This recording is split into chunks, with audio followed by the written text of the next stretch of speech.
एकदा ह्या पद्धतीने वडापाव करून बघा. खात्रीने सांगते, नेहमीचा वडापाव नक्की विसरून जाल.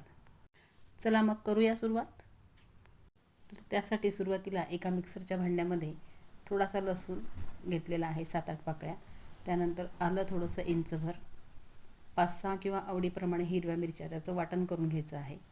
आता काही ब्रेडचे स्लाईस घेतलेले आहेत. हे स्लाईस आपण एक एक करून, हे बघा या साईजमध्ये, साधारण मीडियम साईजमध्ये गोल आकारामध्ये कट करून घ्यायचे आहेत.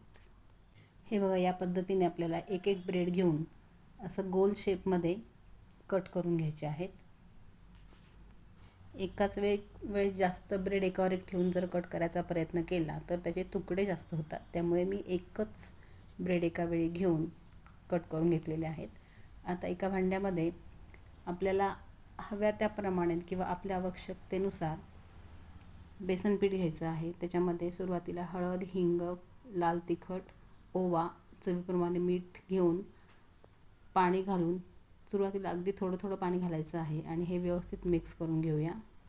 हे बेसन पीठ भिजवताना ह्याच्यामध्ये गाठी किंवा लम्स राहायला नको, व्यवस्थित मिक्स करून घ्यायचं आहे. बघा अशी फ्लोईंग कन्सिस्टन्सी त्याच्यामध्ये असली पाहिजे.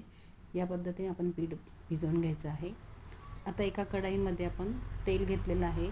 फोडणी करण्यासाठी जिरे घातलेले आहेत. त्यानंतर आपण जे आले, लसूण आणि हिरवी मिरचीची पेस्ट करून ठेवली होती ते वाटण ह्याच्यामध्ये घालून घ्यायचं आहे आणि याला छान कच्चेपणा निघून जाईपर्यंत आपण छान परतून घ्यायचं आहे. त्यात पुन्हा एकदा मी अर्धा चमचा हिंग आणि अर्धा चमचा हळद घातलेली आहे.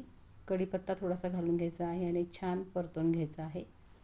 आता मी इथे सुरुवातीला 5 ते 6 मध्यम आकाराचे बटाटे उकडून ठेवलेले होते.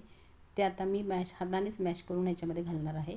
खूप जास्त मॅश करायची गरज नाही, थोडासा क्रंच लागला पाहिजे या पद्धतीने ते आपण मॅश करून घेऊया. आणि त्यावर थोडंसं मीठ घालून, चवीप्रमाणे मीठ घालून ही भाजी आपण व्यवस्थित परतून घेऊया. सगळीकडे छान सगळं आपण टाकलेले सर्व जिन्नस या बटाट्यामध्ये लागले पाहिजे. या पद्धतीने आपण ते छान मिक्स करून घ्यायचं आहे. वरतून थोडीशी कोथिंबीर घालून पुन्हा एकदा आपण हे छान मिक्स करून घेऊया. बघा आता हे छान मिश्रण तयार झालेलं आहे.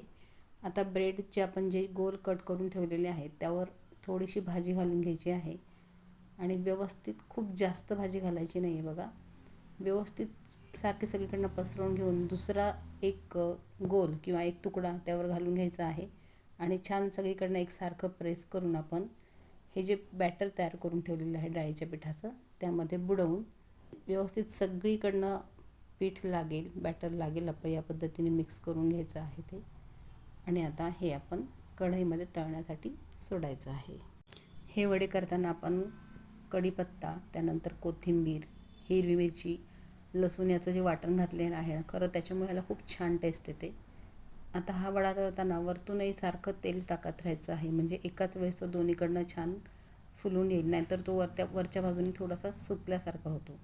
तर बघा या पद्धतीने सोनेरी रंगावर सर्वच वडे मी इथे तळून घेतलेले आहेत. आता हे वडे असले की वड्यांबरोबर महत्त्वाची गोष्ट म्हणजे आपल्याला हिरव्या मिरच्या तळून लागतातच. तर हिरव्या मिरच्या मी तळून घेतलेल्या आहे. आता एक वडा मी तुम्हाला इथे कट करून दाखवते. बघा किती छान, अगदी सँडविच टाईप, आतून छान व्यवस्थित भाजी पण छान भरली गेलेली आहे. आत्तापर्यंत सगळ्यांच्या लक्षात आलंच असेल, आज आपण उलटा वडापाव केलेला आहे. तर या पावसाळ्यात नक्की ही रेसिपी एन्जॉय करा. आपल्या मित्रमैत्रिणींना ही रेसिपी शेअर करा. आवडल्यास लाईक, शेअर, सबस्क्राईब करा. पुन्हा भेटूया. Bye bye.